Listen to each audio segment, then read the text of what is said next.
Hello, everybody. Today we are going to be talking about Doctrine and Covenants, Section 1. We're going to be talking a little bit about the Book of Commandments. We're going to be talking about the Doctrine and Covenants, and a couple of other things having to do with revelations pertaining to Section 1, which was a preface to a bunch, and how that relates into some of the things we get from the Joseph Smith papers. So again, if you're not familiar with this little video series that I'm doing, what we're going to be doing is talking about church history and the Doctrine and Covenants through the lens of what we've gained from the Joseph Smith Papers project, which has been going on for a very long time and has very recently concluded. Once again, you don't need to buy the books. In fact, the books don't have nearly as much as the website does, which is the josephsmithpapers.org. That is a full, fully throated. I mean, everything's included on that. You have the original papers. If you want to look at the paper with the handwriting for yourself, it's all on there. So this should be accessible to you. I'll be putting some links down in the descriptions. But let's get into it. Today is Section 1 of the Doctrine and Covenants. Now, I don't want to toss the baby out with the bathwater here. For a long time, our Doctrine and Covenants, the section headings, were based on a series of books called The History of the Church. I have a very cheap little paperback copy here that I love. And this is what we used to use to say, hey, this revelation was received on this date. Here's who was in the room. Here was the circumstances behind it. And so because of that, I wanted to actually share a footnote from the history of the church, which gives a little bit of an insight into what brought this preface about. And so that it's old language, so forgive me for a moment here, but this is what it says in this footnote from the history of the church. The number of copies in the edition of the Book of Commandments to be printed, and it was considered, and the decision reached that 10,000 should be printed. The conference lasted 2 days. So the conference they're referring to is not a general conference. This was on the 1st of November, not in October when we usually have general conferences. But the original idea was 10,000 copies of the Book of Commandments. Now, if you're not familiar with what the Book of Commandments is, I brought a replica copy here. Big, huge thanks to the Community of Christ for publishing these for a very long time. I think this was under the title of the Reorganized Church of Jesus Christ of Latter-day Saints. But this is a replica copy, very, very small. To maybe put it into context that might make sense to us book nerds out there, this is a proselyting copy of the Book of Mormon, and this is very much smaller than that. Again, this is just a replica copy that I got and you can kind of get a sense of how small these pages are. This was the original Book of Commandments. This was just a bunch of what we now call sections of the Doctrine and Covenants that were used to regulate the church. So it was not called the Doctrine and Covenants originally. This little guy was published in 1833 in Independence, Missouri, which at the time was the headquarters of the church.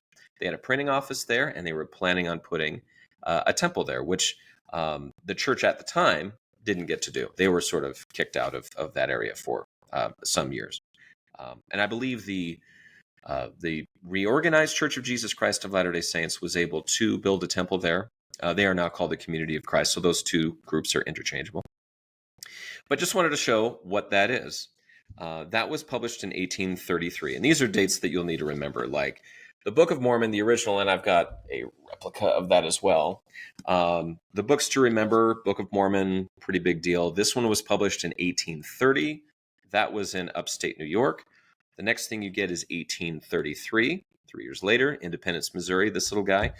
And then we get a book called The Doctrine and Covenants. Again, you can kind of get a sense of size here.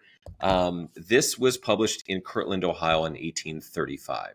So those are 3 dates you really want to remember: 30, 33, and 35. That's what we're going to be talking about today. So the original aspiration was for 10,000 copies of the Book of Commandments, and I will tell the story about how that never happened here pretty soon. And before that, I wanted to get into what this actual book is all about. So, and actually the preface itself, we'll go into the preface first. So the history of the church also has another footnote that reads that Joseph Smith asked the conference what testimony they were willing to attach to these commandments, which would shortly be sent to the world. A number of the brethren arose and said they were willing to testify to the world that they knew they were of the Lord. So what are we talking about? Well, In the original, again, Book of Mormon, if you go to the back page, some of you may or may not know about this, but this is a very, very important thing for kind of a proof of Book of Mormon literature. This is a testimony, this is the testimony of three witnesses. These were men, this is Oliver Cowdery, David Whitmer, and Martin Harris. These were three men who actually hefted the gold plates that these came from. They saw them, felt them with their hands. That's that. What you may not know is that there's another one right after that. This is in the original copy, and this is in our modern books too. This is the testimony of the 8 witnesses. So there were 8 plus 3 plus Joseph Smith. All of these men were able to actually see and taste and feel. They probably didn't taste it, but, heft and feel the actual golden plate. So they wrote that down because, let's face it, another book of scripture from God is a hard thing for people to swallow. So they put witnesses to it. They secured a copyright for the book, all of that stuff.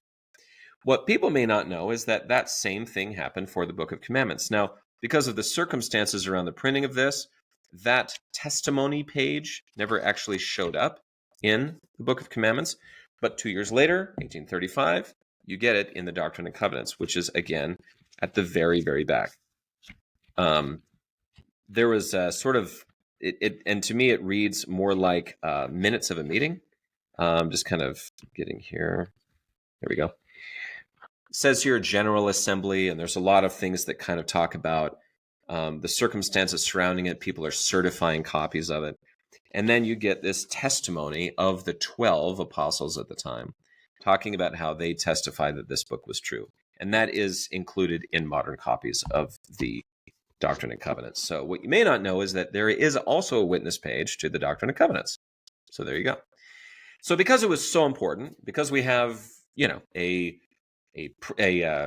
witness page, just like in the Book of Mormon, we're kind of setting this Book of Commandments up to be the same as the Book of Mormon, which I would say is pretty true. In the church, if you don't know, we have 4 standard works. We have the Bible, the Old and New Testament. We use the King James Version. We have the Book of Mormon. We have the Doctrine and Covenants, and then another collection of revelations and the history of our church in what we call the Pearl of Great Price. Those are the 4 books. And they're all our standard works. We quote them as scripture. So, yeah, big deal on this. So they thought we should come up with a preface to this. Joseph Smith Papers, and when I refer to this one, when I refer to documents, what I'm referring to is there is a series of books, blue label, entitled Documents. What's nice about this is that it kind of gives a chronological view of when these documents came about. So in this case, we're talking about Section 1 of the Doctrine and Covenants. So to this point, we already had a collection of revelations we wanted to, publish and put out. So Section 1, as we see it in today's scriptures, is out of order. It was not the very first thing that they got. It was much later, in around 1833, when they were going to publish this book. I love this story, and this is a historical introduction from the Joseph Smith Paper Documents book. I just find this funny because I've lived this life myself. So this is from William E. McClellan. One of the conference participants gave a more detailed account of the production of the preface 50 years later to William Kelly, an elder in the reorganized Church of Jesus Christ of Latter-day Saints. According to Kelly's account of the conversation, McClellan said that he, Sidney Rigdon, and Oliver Cowdery had been given the assignment to write the preface to the Book of Commandments. But when they presented their draft to the conference, quote, picked it all to pieces and requested that Joseph Smith petition the Lord for a preface. After Joseph Smith and the elders bowed in prayer, Joseph Smith, who was sitting by a window, dictated the preface by the Spirit, while Rigdon served as scribe. Joseph would deliver a few sentences, and Sidney would write them down, McClellan told Kelly, and then read them aloud. And if correct, then Joseph Smith would proceed and deliver more. In this way, the preface was given. So what I love about this is that anyone who's been in a group and has had to come up with a document that everybody agrees on knows that it's going to be picked all to pieces. And so, bless their hearts, they came, I'm sure they crafted a bunch of language. Everybody just hated it. They had all these comments to make. And I love it that in my language, they just kind of went to Joseph Smith and said, like, dude, just get us a revelation and we'll just use that instead. The other thing I find really interesting about the preface and how it was given is very telling about Revelation and what might seem a little different. The Hollywood versions of this stuff, because you don't want to be going through the tedium of, editing text. Joseph's sitting by a window, and you might think that he just was, train of thought, just kind of went with it. The guy wrote it down, did the best he could. Maybe he didn't like this or that or spelled something wrong and whatever. No. In this case, what you have is Joseph, yes, was sitting by a window, but he's dictating a few phrases. And from what I can see here, either says, no, that's not right, this word instead of that word, or whatever the case may be, or he says, yes, that's accurate, and then move on. And it was given a little bit at a time until they were done. So that is a lot of call response, a lot of accuracy, a lot of fact checking to make sure that that was actually received correctly. So a little bit of an insight not only into how Joseph Smith would give out these things called revelations, but also how, what the scribes had to do. Again, a bunch of guys, and these are men that were in their mid-20s, maybe 30s back in 1833. They're not going to agree. They're going to come up with their own ideas, and that's going to cause some issues. So it's kind of nice to have a guy in the room that can just kind of dictate it out to you. So yes, Doctrine and Covenants section 1 is listed in Revelation book 1, which is where all of these Doctrine and Covenants sections were printed from. That's what they had. And so this is called a revelation in the book. So as you can see, revelation in big old letters up there. The first publication that we get is in the Book of Commandments, which for section 1 holds 7 verses. That's all you get, 7 verses. When the 1835 edition comes out, for starters, let's talk about this for a second. The Doctrine and Covenants, as it was way back in 1835, had more than we have now. Part 1, or the doctrine of it, is what we now call the Lectures on Faith. There were 7 of these. They were to teach doctrine, and in some cases, they were to be treated like a catechism. They were to be memorized and recited back. Those were eventually taken out of the Doctrine and Covenants as we have it today. But for the purposes here, Part 1, the doctrine, was the Lectures on Faith. After that, when you got to Part 2, or as you can see here, Part 2, these are the covenants of the church. This is kind of how the church runs. You could maybe even call this like a handbook of instruction for the church back in the day. That is where section 1 sits, is in Part 2. And in that case, it has 8 verses. Modern scriptures, 1981 and beyond at least, have 39 verses. I'm guessing that's just for easier reference. There was also other publications of this, and this is also kind of a cultural shift. In modern times, you kind of have to publish a book, bind it, put it together in order for it to be canonized. Back in the day, publishing it in a periodical was sufficient. So the newspaper at the time, or you could even call it a newsletter if you like, was the Evening and Morning Star. And that was actually published along with what people got in the Book of Commandments when that was first put out. So this section appears in a couple of places, how important that is. So in the Joseph Smith papers, we see it, if you want to read the original handwritings, you'll see it in Revelation Book 1, which is published in Revelations and Translations 1. You can see the Evening and Morning Star from the Revelations and Translations 2, which is all of the published stuff. So it's not handwriting. It's something that was collected into a volume. And then we also get it in the Documents series. So you can get a sense of how it fits chronologically. And so there's a little bit about Section 1, what led to receiving Section 1, some of the circumstances surrounding it, and where you can find it in the Joseph Smith papers. There'll be some links below to discuss those. And if, like I said, if you like, go see them. You can go see what the original handwriting looks like, what the manuscript pages looks like, and what it even looked like in the Evening and Morning Star. Okay, you can't really talk about the preface to a book without talking about the book itself. So once again, kind of comparing these Book of Commandments, this small little guy here, and then you have the Doctrine and Covenants.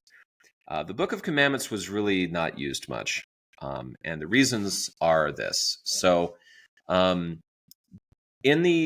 again, referring to the Joseph Smith papers on this one, there's a lot of stories about this. I just wanted to read what we had here in the introduction about what we call the fate of the Book of Commandments. So I'm reading here from Joseph Smith papers, Revelations Book 1, in the historical introduction, and it says this.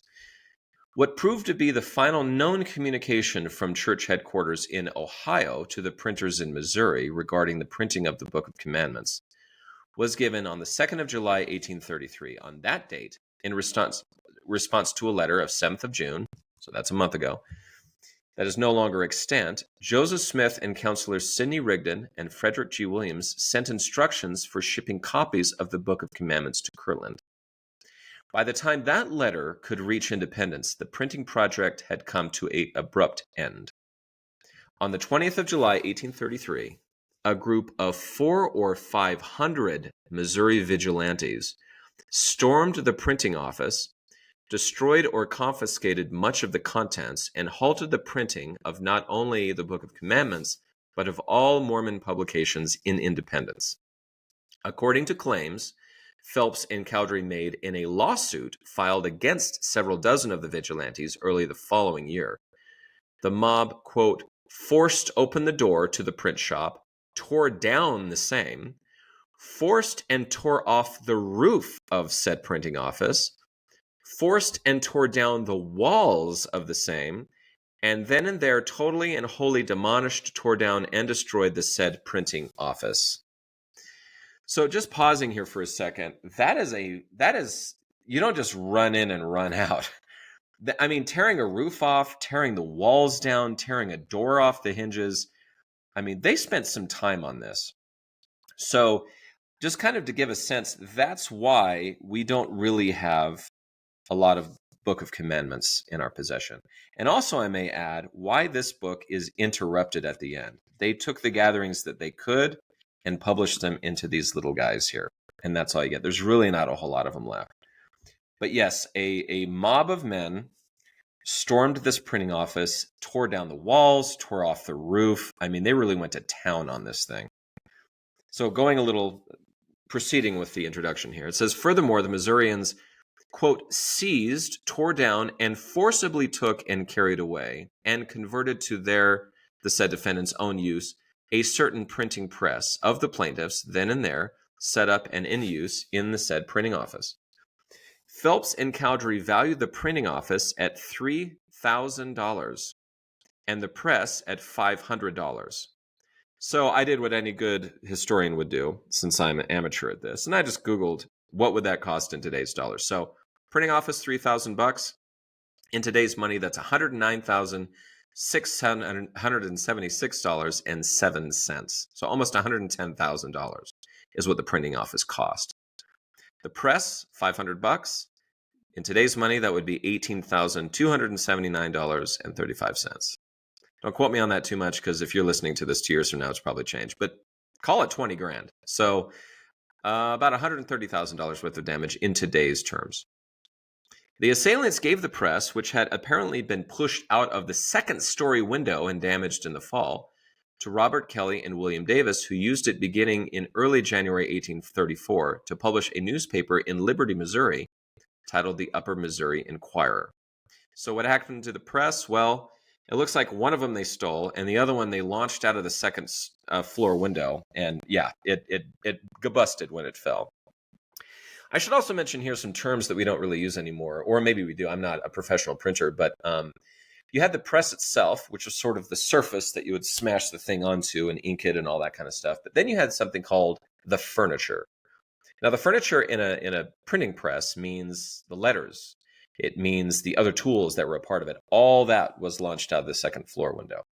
Now, this stuff was made of metal, and so it sounds like somebody went back and picked through the dirt and found all the letters and whatnot, and they were actually able to print a newspaper out of the same press.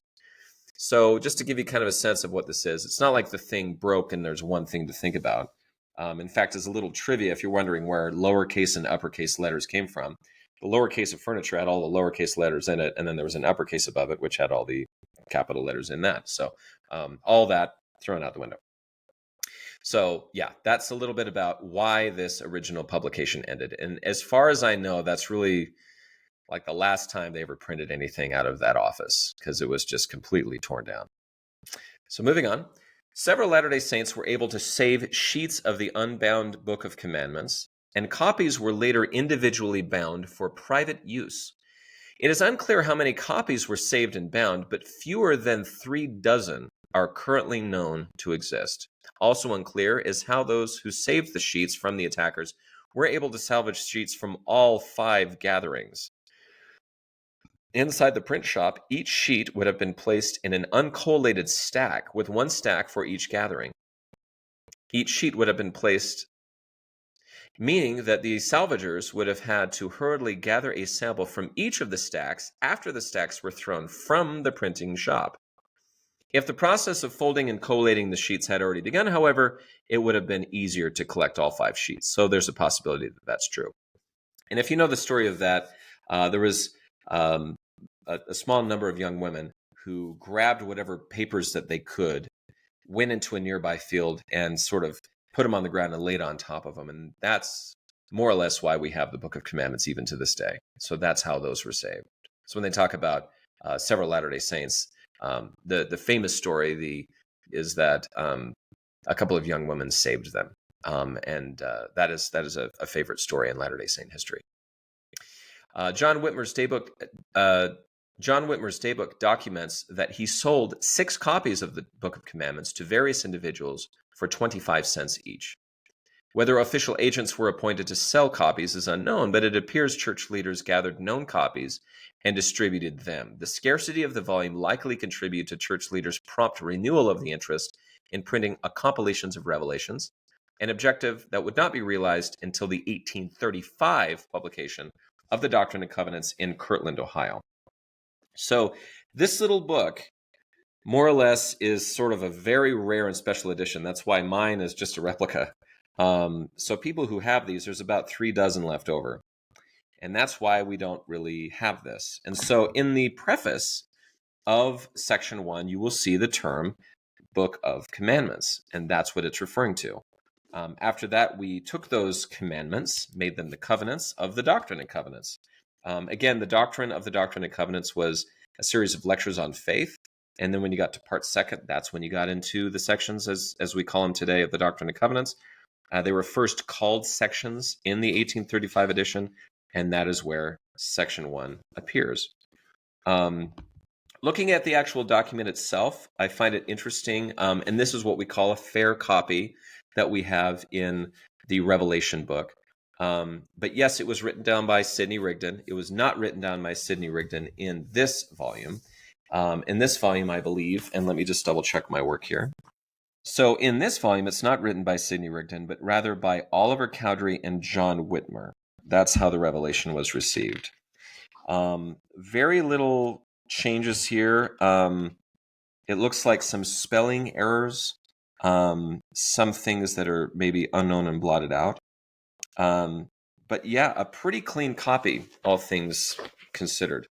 And that is what was used to publish not only the Book of Commandments and the Doctrine and Covenants, but also a periodical called the Evening and Morning Star, which you can see in Revelations and Translations, Volume 2.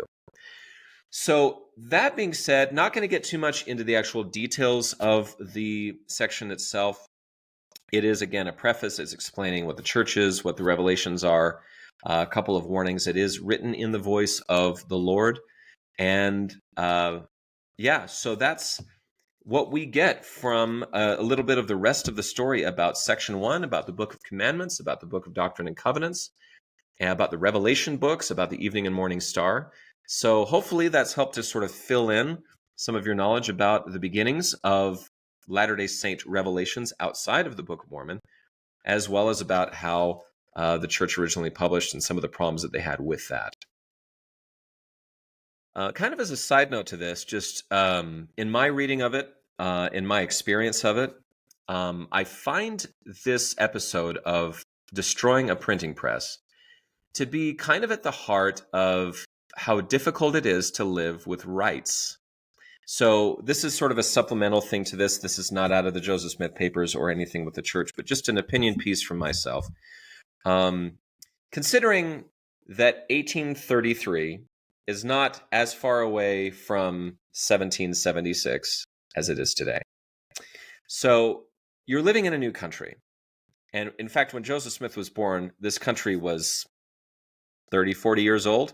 I mean, it was very young. And so this idea, and especially the expansion of the Americans, as it were, west. In this case, sort of the far western part of the United States was in Missouri at the time. As they were expanding and as they were kind of getting farther and farther away from civilizations at the time, rights became a very interesting interpretation. So, and to this point, these kinds of rights are very unique and fairly new. So you have the freedom of the press, the freedom of speech, and the freedom of religion, all encapsulated in the First Amendment of the United States Bill of Rights and the Constitution. Something I just wanted to point out about this is I don't think this sort of fight is over. I know there's a lot of, in 2025 as it is now, there's a lot of conflict about what makes a press anymore, because we're not actually pressing down ink onto a piece of paper. YouTube could be a press. Is it a press? Is Facebook a press? Is X a press? Is Spotify a press?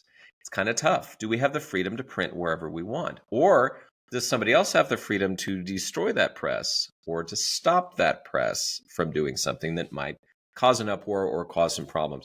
These have been very legitimate questions for a very long time. In this case, you're talking about Latter-day Saints. And in my view, the publication of the Book of Commandments and the publication of the Book of Mormon, the Doctrine and Covenants, and the periodicals that the church were putting out there were really, really, in my opinion, pushing the boundaries of a freedom of religion, of a freedom of speech, and of a freedom of a press. Let's just take you back to this. It is highly understandable to me that people would find it far-fetched that a 14-year-old boy would claim that when he went and prayed in the woods in upstate New York, that God the Father and Jesus Christ the Son appeared to him in person. That pushes the limits of religious freedom. It was not well received. There was a lot of religions at the time that are Christian that did not receive it very well at all. There was a lot of problems for him and his family from it. On top of that, he uses a press to print a book of scripture that is termed equal to the Bible, referenced with the Bible, and that has the sanction of God with it. That is pushing the limits of what a press can do. I would also say, just if it goes without saying, that it also pushes the limits of freedom of speech. Are you allowed to say that God spoke to you in the woods? Are you allowed to print another book of scripture? Are you allowed to formulate a church around it? Excuse me. Are you allowed to formulate a church around it? Are you allowed to publish even more stuff like these little books on top of, and these are all replicas, but on top of like the Book of Mormon? I mean, suddenly you have a faith that's printing revelations from God. And so you can insert any group into this that you want. I am very certain that the Muslim community, I know the Catholic community, I know the Jewish community, and now there's other social justice platforms, there's other races, there's other sexual orientations, there's other methods of identifying people. That has pushed the limits of speech and press and religion in some cases. I know some people don't like to associate their beliefs as a religion, but I would hope that even if it's not termed a religion, it is still protected under the Constitution in some way. But it's a tough one, because what if my speech comes into conflict with your press? The Latter-day Saints later on had a press that they destroyed that was in Nauvoo, Illinois. The Nauvoo Expositor, very famous moment when Joseph Smith authorized a group of people to go in and destroy a press later on. So what happened because of the Book of Commandments, 1833 in Independence, Missouri, was in a way repeated later on. Now, there's been a lot of people who've said that what they did in Nauvoo was legal. I think there's been a lot of people who have argued that what they did in Independence, Missouri was legal. It's kind of a tough one. But I just want to point out that one of the things that I am seeing from the reading of the Joseph Smith papers, from the reading of our own church history, from the commandments that we've had, obviously there was a lot of upset and hurt feelings. People were even driven out of their homes because of this whole ordeal. But unfortunately, maybe fortunately, these are still the fights that we're having today. Who has the right to speak? Who has the right to print? Who has the right to have religions? Who has the right to have revelations?